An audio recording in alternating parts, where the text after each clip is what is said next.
What a year, what a year. 2024 has been chock full of awesome indie games with at least 15,000 releases on Steam alone. So I have whittled that down to 25 of the best, with roguelites, pixel art titles, and even ones that don't fit in any particular genre box. So, the best games begins with Touhou Hero of Ice Fairy, a 2D bullet hell boss rush platformer that is quite the challenge. If you're not familiar, the Touhou project is pretty much an open source IP where fans are free to use the characters and setting, and have made animations, short stories, light novels, music, and of course, video games as well, best known for the bullet hell shoot-em-up titles of the mainline Touhou games. But developers have cleverly adapted that concept into all sorts of other genres, like in this case, where you have to dodge and shoot at bosses, strategically choosing when to use spell cards, and has a fantastic look as well. One of the slickest games of the year is Echo Point Nova, coming to us from the developer of Severed Steel, which is also worth a play. But as compared to the more enclosed environments of that game, this title is set in an open world in which you are free to explore, zipping around floating islands in the sky as you try to accomplish various objectives. You play as an explorer who has crash-landed on a mysterious planet dominated by a ruthless mercenary force who is exploiting ancient technology to craft devastating weapons, with your grand goal of dismantling their operations. But in open world fashion, you are free to explore at your own pace in any direction that you choose. The open world design of this game is the most impressive thing about it, since it is truly expansive, and with the help of your trusty grappling hook and hoverboard, you can move around at high speeds. In fact, this has been described as Doom meets Titanfall meets Tony Hawk, which is high praise, and impressively, the game manages to deliver on the action. On top of enemy variety, there are also titanic bosses to battle, along with secrets, hidden weapons, character enhancements, and much more, where in addition to single player, it also supports 4-player co-op, and really is a must-play if you love shooters. It is not easy to do comedy in games, since the all-important element of timing might become an issue when you are dependent on player input, but yet, thank goodness You're Here manages to pull it off, a narrative adventure platformer with an adorable look. You play as a travelling salesman who visits a very British town, and with a couple of hours to spare before your next meeting, opt to help the locals with their various requests. But your character is absolutely tiny as compared to the other characters, which does lead to funny situations. The voice acting, art and animation is top-notch in this game, and while it isn't very long in duration, the jokes and humour more than makes up for that and will put a smile on your face. Quick one here for indie game developers: if you want me, someone who has looked at literally thousands of games over the 8+ years I've been doing this, to review and suggest improvements to your indie game marketing efforts, click on the link in the description below to find out more and sign up.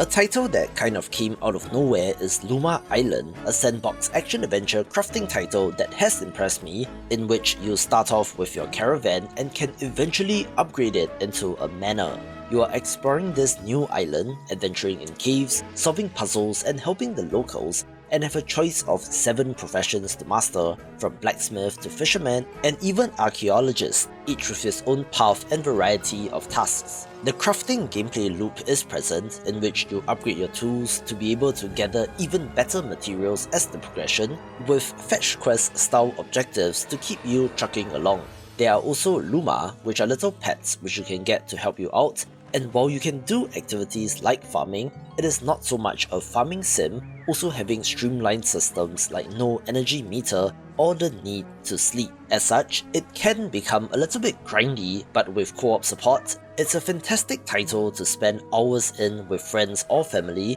keeping you just engaged enough until you get that next objective, all wrapped up with a wonderful, pleasing art style. Hot off the presses is the news that developer Game River has ended their partnership with Paradox, making Mechabellum technically indie once again. A fantastic looking auto-battler title that allows you to assemble a massive mechanized army, hit the go button and watch them slam into enemy forces. you are able to customize your units and abilities, and in the initial phase, can strategically plan where to place them before the start of the battle. But once that begins, you don't have direct control of your units anymore. However, you can use special abilities like calling in an airstrike to turn the tides of battle, but your opponent will be looking to do the same, where it is an actual human player on the other end, so things can get sweaty, with some reports of toxicity in chat, but you can probably just ignore that. There is a single player mode where you can play against AI if you want to completely avoid that, but it's a gorgeous and strategic title worth a look.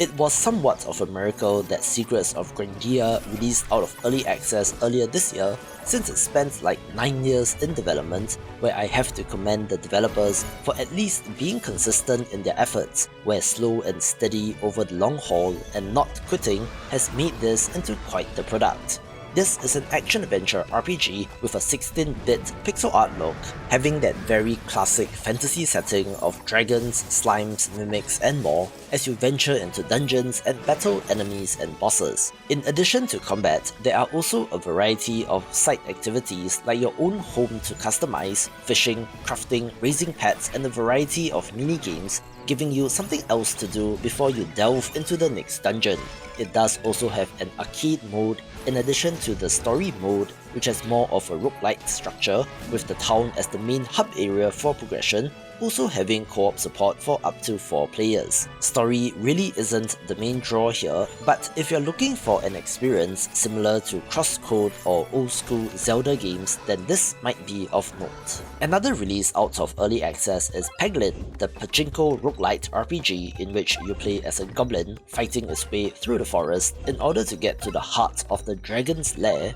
to take back all the gold that they have stolen from your fellow Peglins and to teach them a lesson. This is a run-based title in which you are getting and upgrading your orbs to launch onto the board, where as they hit the various pegs will accumulate damage, which is then used to attack enemies. There's a huge variety in the types of orbs available, from special effects like lightning or extra critical damage, along with game-changing relics which will affect your build for the run. The satisfaction of watching the ball bounce around and possibly activating special abilities like multi-ball is as fun as ever, so add on the randomized orbs that you get, shops for upgrades and random events, as well as the combat and even a variety of playable characters, and you have the recipe for a very successful title. I'm not the deepest into the Souls-like genre, but do appreciate them for what they are, challenging titles that encourage players not to give up, to try again and again and again, until they learn the attack patterns and master the combat,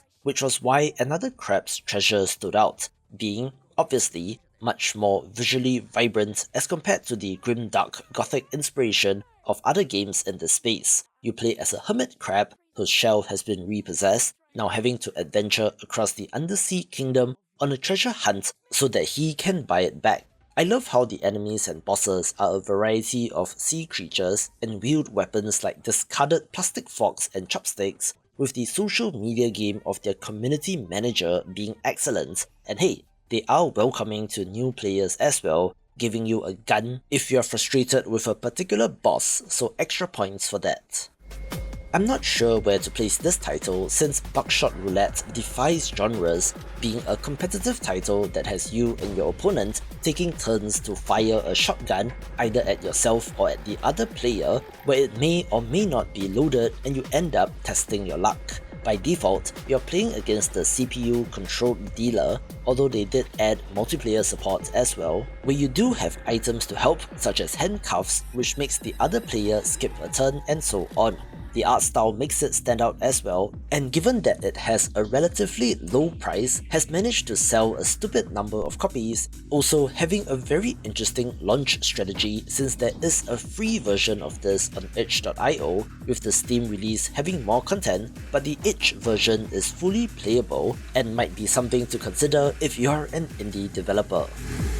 Developer Pastek Games has been crushing it, going from success to success, such as in the case of Raven's Watch, an action roguelite with a dark fairy tale theme, which is similar in some ways to their previous game, Curse of the Dead Gods. However, instead of a single character, you have a variety of dark and twisted versions of beloved characters to choose from, such as Little Red Riding Hood, who is also a werewolf, or Aladdin, whose beloved princess got stuck in a lamp. There are 9 playable characters here, which is a lot of variety, along with some great combat, beautiful art, and even 4-player co-op, and is among the best games in the roguelite space.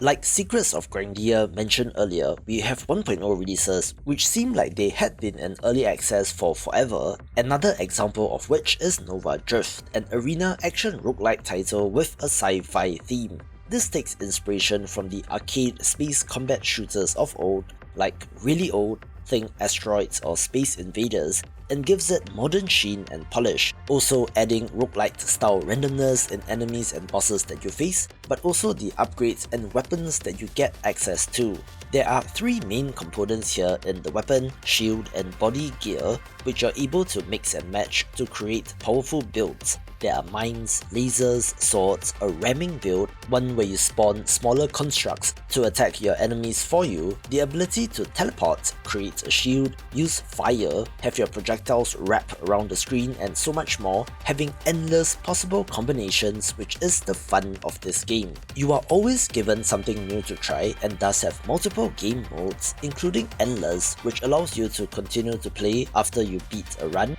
Draft Mode, which gives you a pre-constructed build to play with, and Wild Metamorphosis mode, which adds powerful mods into the mix, offering an insane amount of replayability and is a must-get for fans of the genre. If you love strategy and tactical titles, I would highly recommend that you look at Shogun Showdown, a side-scrolling turn-based title in which you control a single character that has to face off against multiple enemies. There's only a single plane of movement here, but positioning is critical since you have attacks and abilities that will push and pull enemies or make you backstab or to swap places with enemy characters, which is critical since this can result in them attacking each other, which you know since their intentions are made clear, which is similar to how Into the Breach did it. There are upgrades for your attacks and unlocks after every run, with new characters to play as, new abilities and more, all with a fantastic pixel art look, and again, is one of the best tactical roguelites to come along. An all-action first-person shooter is Mullet Mad Jack, where you have to kill an enemy every 10 seconds or your life will end. The reason behind this is that the game is set in a cyberpunk future where humans and the internet have merged and you need a dopamine hit, with our hero having to slaughter the Roll Billionaires in order to rescue the world's most popular influencer. The time limit forces the action, so you are forced to engage with the enemy, although you can turn that off for a more classic FPS experience, but by default, this is a blisteringly fast title due to the combination of gunplay, melee attacks, and also movement options like kicks and slides where you get upgrades after every level to become even more powerful. It is inspired by classic anime and has that Akira slide thing but with a car, where this also factors into the story campaign and changes up the gameplay, but does have a roguelite mode which has been compared to Post-Void and is pretty replayable as well. They just announced a crossover update with Ultra Kill, which is perhaps the best indie first-person shooter, so that's a ringing endorsement from that team, so take their word for it.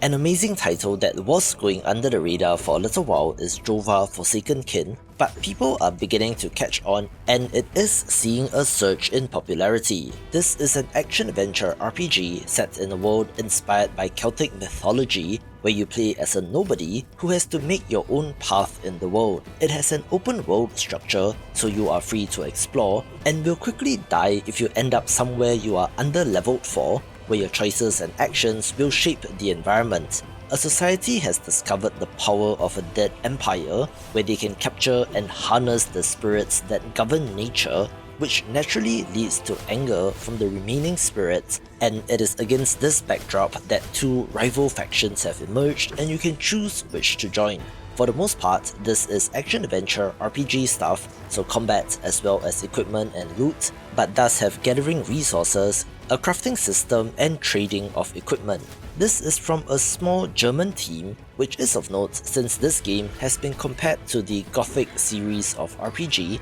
made by German developer Piranha Bytes, so I'm guessing that these developers played a lot of those games in their youth and have essentially made a spiritual successor while still making it their own, and of course, me being me, the pixel art definitely helps in its presentation. I've had my eye on this title for a little while and was very happy with the final product since Mini Shoot Adventures is structured like an action-adventure old-school Zelda title but combines that with bullet hell combat and some Metroidvania inspiration in terms of progression. There's always this debate about the Metroidvania genre in what exactly constitutes one, but semantics aside, this looks and plays great and can be quite the challenge. Interestingly, this world is full of sentient ships, so you are not controlling a character piloting the ship, but are one instead, having to save your friends after the destruction of your village by an entity known as the Unchosen. How this plays is the exploration of dungeons and shooting as well as avoiding projectiles, having hut container equivalents and various other upgrades and equipment as the progression with a fantastic art style as well. I mentioned this in the Best Roguelites of the Year video that every year since 2022, at least one or two of these Bullet Heaven style roguelite titles gets my attention, all stemming from the Vampire Survivors school of design, in which instead of having to avoid projectiles like in a Bullet Hell title, your character is the one creating these in the first place, with the throwback look and theme of Halls of Torment speaking to me. You enter the Halls of Torment and seek to stop the Lords of the Underworld, choosing from a variety of character classes like Warrior, Ranger, Cleric and so on, which have unique weapons but share upgrades and perks, where it remains just as satisfying as ever to slay hordes of enemies, having many additional systems like equipment, potions and so on to keep you playing. An awesome turn-based tactics title is Tactical Breach Wizards, a game that went from 0 to 100 really quickly since it has been in development for a long time without much news, and before I knew it, the release date trailer was out confirming the date and there it was, and exploded right out of the gate since release since it is a great game. This is a tactics title similar to XCOM, but in which you play as wizards using guns and spells to stop a rogue group of elite tactical wizards. In contrast, your ragtag group of characters doesn't seem to stand a chance, but it's always the underdog story that gets to you, having very clever and funny writing as well. It is linear and plays more like a puzzle game since you can rewind time to try a different strategy, and isn't as grand of a setup as XCOM, where you are recruiting new recruits, training them, and taking on a variety of missions with base building progression, which is to the advantage of this game, I think, since it is just combat and narrative focused, so if you love games like this, definitely pick it up.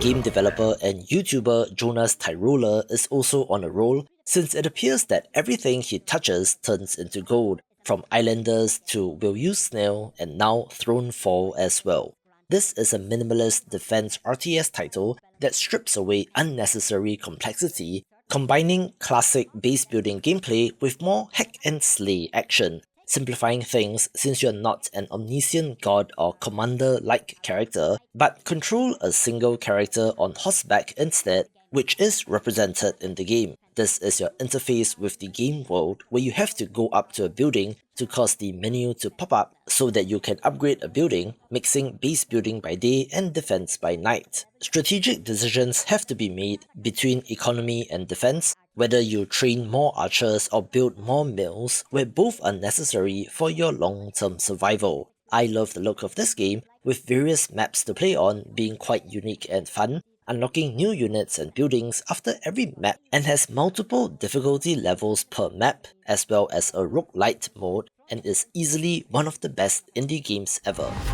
This next title is technically indie but is from a larger sized studio, where what impressed me the most about Last Epoch is that this is a Diablo style or Exile-like action RPG that has managed to find an audience of its own in the face of games like Path of Exile 2 and Diablo 4, and generally has a positive association with the name as compared to, say, Hosen Lords of Mayhem. This is another 1.0 release out of early access after many years, where all the work put in has resulted in an excellent title. with the gimmick here being that it spans across space and time, so you're able to fight enemies from all sorts of different time periods and themes. Critical to all of this are the character classes, which are fun, having 5 base classes, each with 3 mastery classes to ascend into for a total of 15, and instead of one massive skill tree like in Path of Exile, has 120 plus individual smaller ones for every skill so that you can alter and customize these to your liking. Of course, loot and crafting are central elements and thus have an endgame as well with endless replayability. This is a premium title with a one-time purchase price, but does have epoch points which are used for cosmetics only, no purchasing of stash tabs here, with the developers committing to post-launch content, with Season 2 coming up in the near future, so there should be plenty of runway for this title.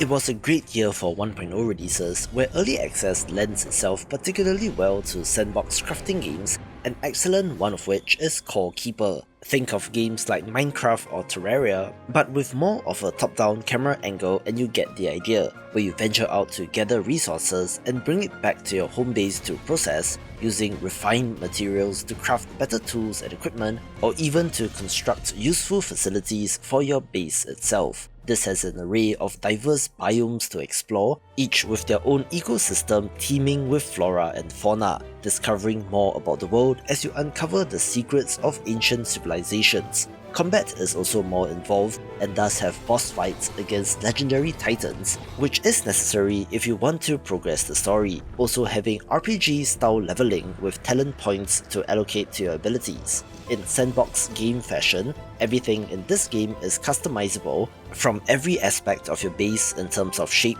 layout, what is within, as well as cosmetic decorations, and the same applies to your custom-made character as well. It has co-op support for up to 8 players, and things can get hectic, but mostly in combat, where if you prefer the more relaxing side of things back at base, you can do that as well, fishing, gardening, or even raising animals, all with an excellent pixel art look as well.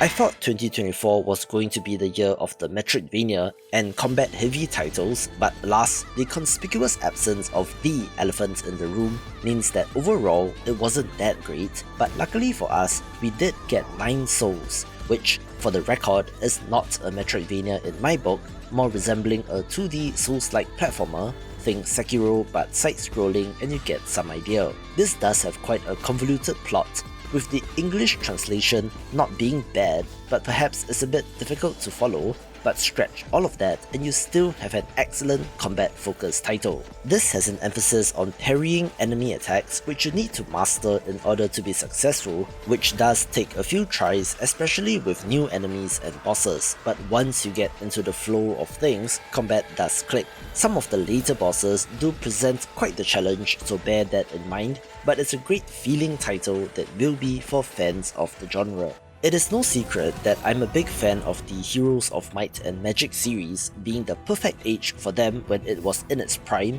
where I remember being introduced to it by my older cousin and spending those long Sunday afternoons plugging away at it, going from Heroes 1 to 2 and of course the legendary HOMM 3, which made the spiritual successor Songs of Conquest high up on my watchlist, and they chose the perfect combination since yes, this game is pixel art as well. For the most part, fans of the series will be familiar with the flow here, from castle construction and base building to overworld exploration and combat on a hex grid, but does have its own systems in how magic and essence is handled, as well as how the castle sprawls out over the world map itself, having new ideas to make it their own while still feeling like those old games, which is great for me. Post 1.0, they have announced a content roadmap and just released a new Viking faction with more to come, so I'm excited about the future of this game. People clowned on Donkey when the popular YouTuber said that he was starting a video game publisher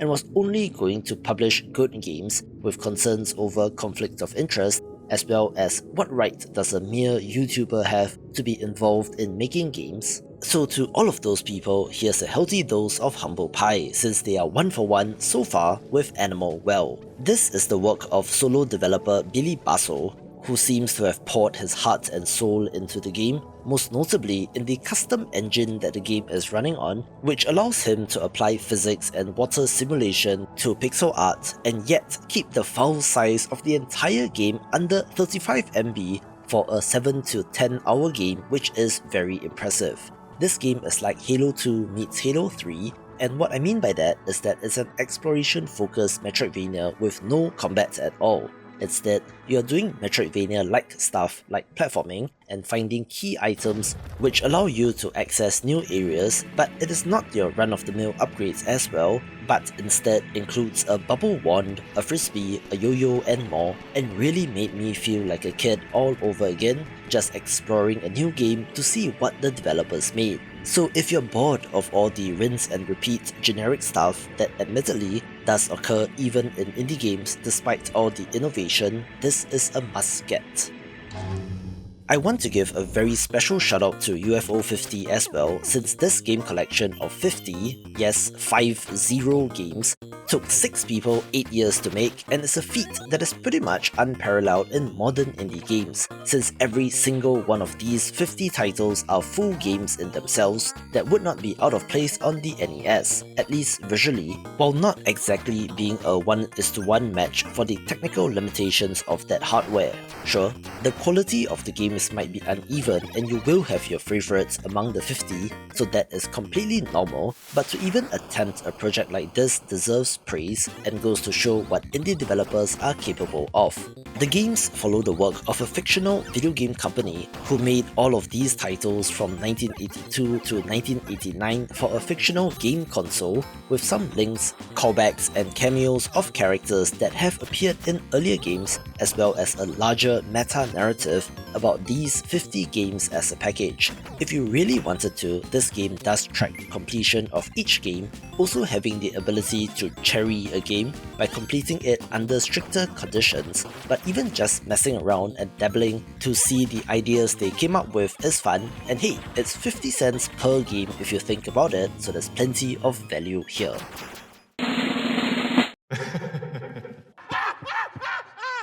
Welcome